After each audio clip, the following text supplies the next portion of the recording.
Okay, Conch77 says, question, I have a second interview tomorrow in part to following your tips. Oh, great. That's good. Thank you. You're welcome. I was told the salary range. The spread is $42. How now do I approach this question in my second interview? You don't. Your approach in the second interview, okay, and this is going to seem weird, but this is true. Your approach for salary is very much the same as it is in the first interview. If you have a third interview, it's the same. Your approach to salary before you get a written job offer is the same, which is you don't want to go into detail. You don't want to talk about it. You want to get off the topic as quickly as you can, and you never want to give a number. Okay? So if they say, the range is this to this, how much money do you need? You say, somewhere in there would be fine, right? Like an answer like that. You don't want to commit to anything. Okay, as far as they're concerned, and this is the reality, you're still learning about the job. It's impossible to say how much money you will need for it until you know all the details. There's a lot of recruiters out there who are your adversary in this negotiation. They love to give all this free advice about that's simply unrealistic. If you don't know how much money you want, you shouldn't be there. All these demeaning, arrogant answers, or you get answers from candidates who are equally incorrect when they say, if they don't tell me how much the job pays, then I'm not interested.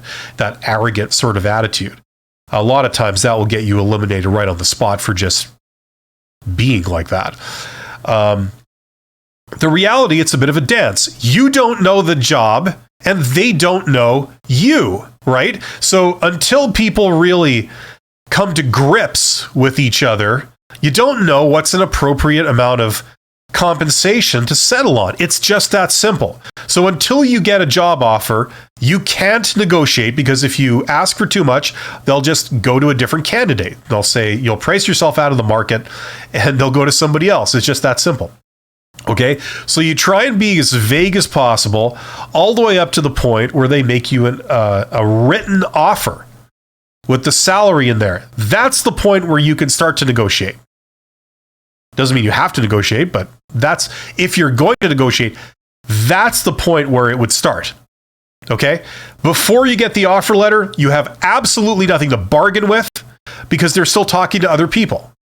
And what they do is they play off one candidate against another. This person wants $10, that person wants $20. Okay, well, eliminate the $20, let's go with the $10, right? That's what they do. So you have absolutely no bargaining power whatsoever. The only time you have anything remotely resembling bargaining power is when they've decided on you, they've gone through the trouble of doing background checks and all the other work that's associated with this when they want to actually hire somebody, and then they've drafted up an offer letter, they've had it approved by all the people, they've sent it to you, and now they're waiting. Right?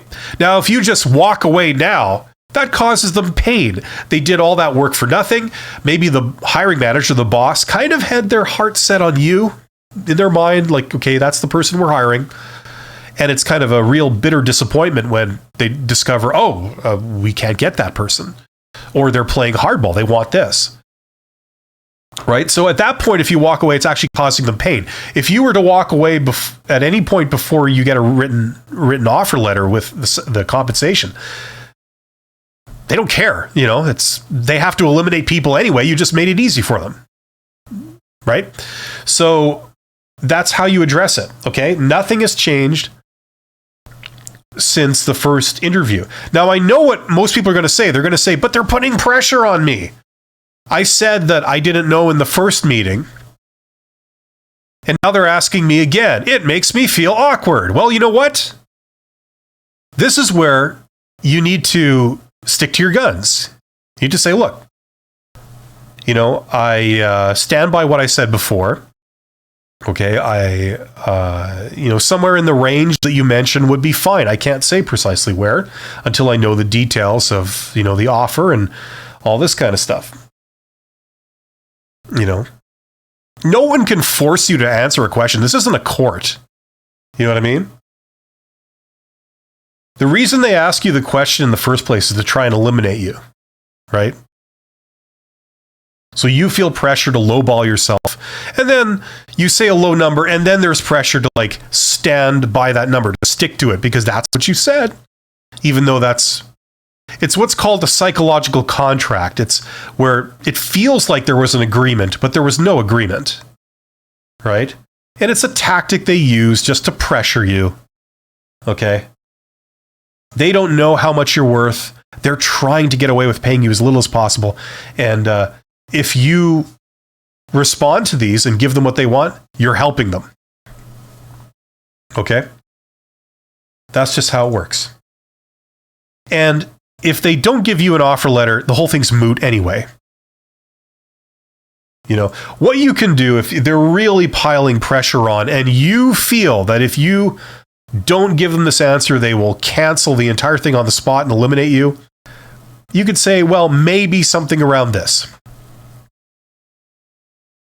You know, and never give a number, give a range. Maybe something between, you know, this and that, somewhere in there, possibly, right? But that's it. Don't give them any more.